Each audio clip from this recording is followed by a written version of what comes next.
I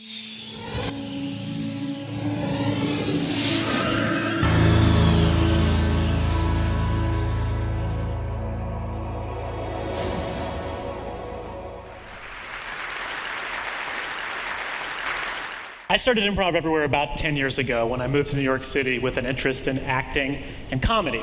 Because I was new to the city, I didn't have access to a stage, so I decided to create my own in public places. So the first project we're going to take a look at is the very first No Pants subway ride. Now this took place in January of 2002, and this woman is the star of the video. She doesn't know she's being filmed. She's being filmed with a hidden camera. This is on the 6 train in New York City, and this is the first stop along the line. These are 2 Danish guys who come in and sit down next to the hidden camera. And that's me right there in a brown coat. It's about 30 degrees outside. I'm wearing a hat. I'm wearing a scarf. And the girl's going to notice me right here.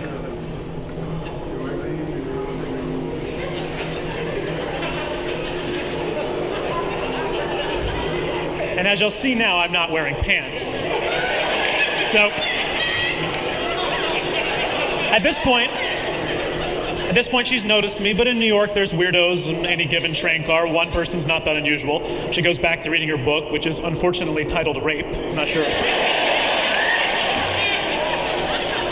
So she's noticed the unusual thing, but she's gone back to her normal life. Now, in the meantime, I have 6 friends who are waiting at the next 6 consecutive stops in their underwear as well.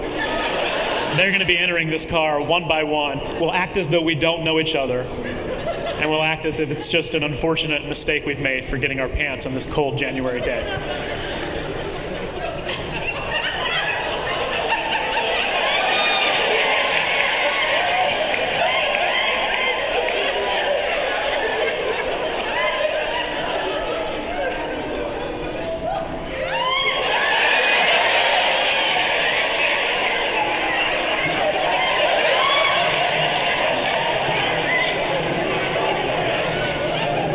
So at this point, she decides to put the rape book away.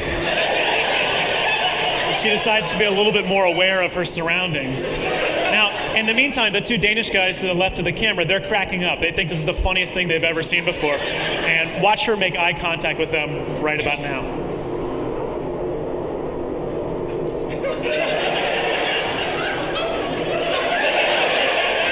I love that moment in this video because before it became a shared experience, it was something that was maybe a little bit scary or something that was at least confusing to her.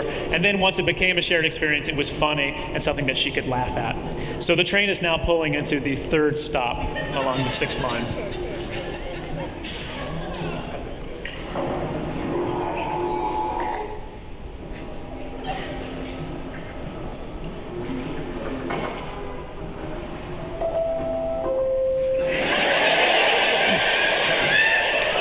So the video won't show everything. This goes on for another 4 stops. A total of 7 guys enter anonymously in their underwear.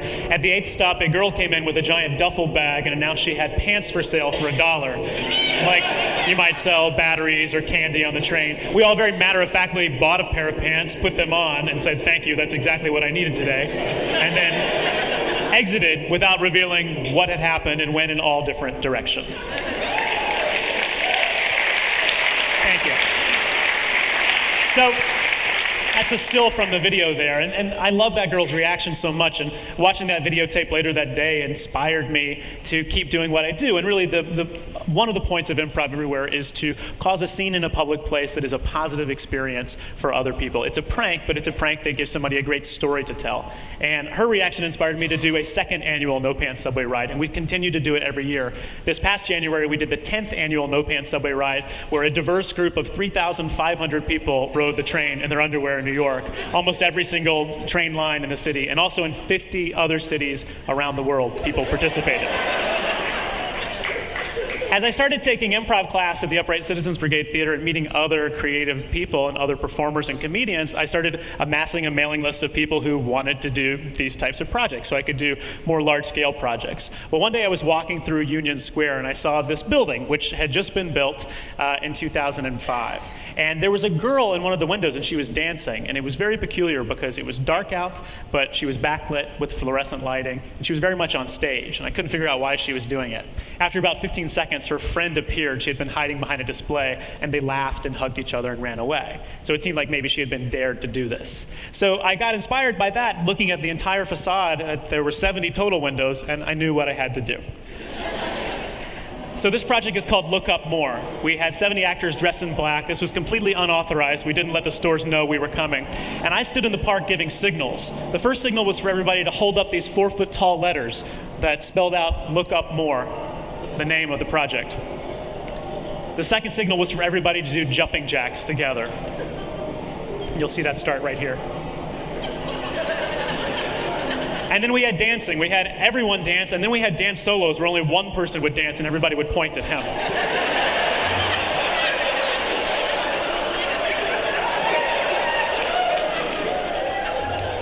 So then I gave a new hand signal, which signaled the next soloist down below in Forever 21, and he danced. There were several other activities. We had people jumping up and down, people dropping to the ground. And I was standing just anonymously in a sweatshirt, putting my hand on and off of a trash can to signal the advancement. And because it was in Union Square Park, right by a subway station, there were hundreds of people by the end who stopped and looked up and watched what we were doing. There's a better photo of it. So that particular event was inspired by a moment that I happened to stumble upon. The next project I want to show was given to me in an email from a stranger. A high school kid in Texas wrote me in 2006 and said, you should get as many people as possible to put on blue polo shirts and khaki pants and go into a Best Buy and stand around. So I wrote this high school kid back immediately, and he said, yes, you are correct. I think I'll try to do that this weekend. Thank you. So here's the video. So again, this is 2005. This is the Best Buy in New York City. We had about 80 people show up to participate, entering one by one. We had, there was an 8-year-old girl, a 10-year-old girl. There was also a 65-year-old man who participated. So it was a very diverse group of people. And I told people, don't work, don't actually do work, but also don't shop. Just stand around and don't face products. Now you can see the regular employees by the ones that have the yellow tags on their shirt. Everybody else is one of our actors.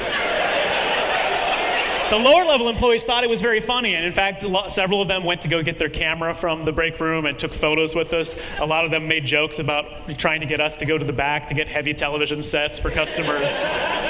The managers and the security guards, on the other hand, did not find it particularly funny. You can see them in this footage. They're wearing either a yellow shirt or a black shirt. And we were there for probably about 10 minutes before the manager decided to dial 911. So they started running around telling everybody that the cops were coming, watch out, the cops are coming. And you can see the cops in this footage right here. That's a cop wearing black right there being filmed with a hidden camera. Ultimately, the police had to inform Best Buy management that it was not in fact illegal to wear a blue polo shirt and khaki pants.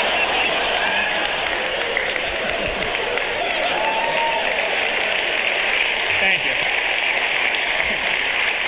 So, we had been there for 20 minutes. We were happy to exit the store. One thing the managers were trying to do was to track down our cameras. And they caught a couple of my guys who had hidden cameras in duffel bags. But the one camera guy they never caught was the guy that went in just with a blank tape and went over to the Best Buy camera department and just put his tape in one of their cameras and pretended to shop.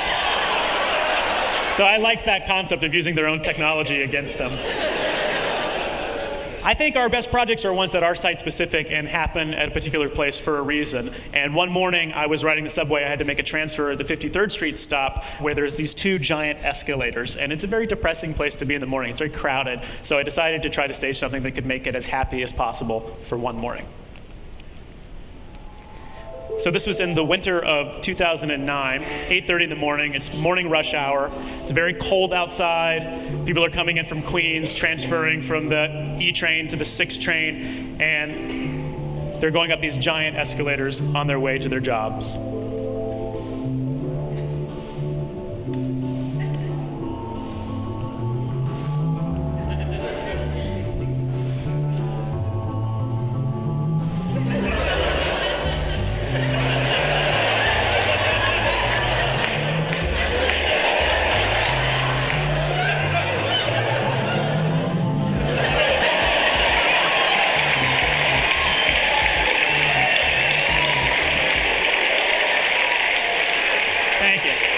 So there's a photograph that illustrates it a little bit better. He gave 2,000 high fives that day, and he washed his hands before and afterward, and did not get sick. And that was done also without permission, although no one seemed to care.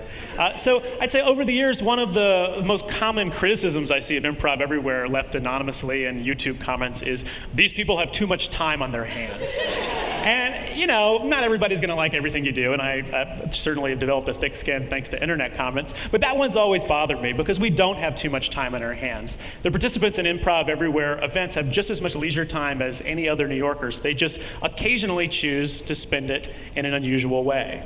You know, every Saturday and Sunday, hundreds of thousands of people each fall gather in football stadiums to watch games. And I've never seen anybody comment looking at a football game and saying, all those people in the stands, they have too much time on their hands. And of course they don't. It's a perfectly wonderful way to spend a weekend afternoon watching a football game in a stadium.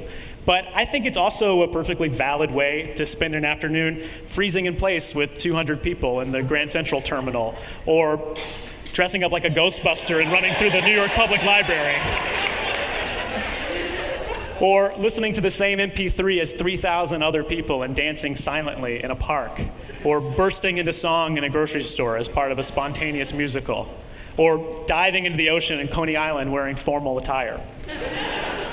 You know, as kids, we're taught to play, and we're never given a reason why we should play. It's just acceptable that play is a good thing. And I think that's sort of the point of Improv Everywhere, it's that there is no point, and that there doesn't have to be a point. We don't need a reason. As long as it's fun, and it seems like it's going to be a funny idea, and it seems like the people who witness it will also have a fun time, then that's enough for us. And I think as adults, we need to learn that there's no right or wrong way to play. Thank you very much.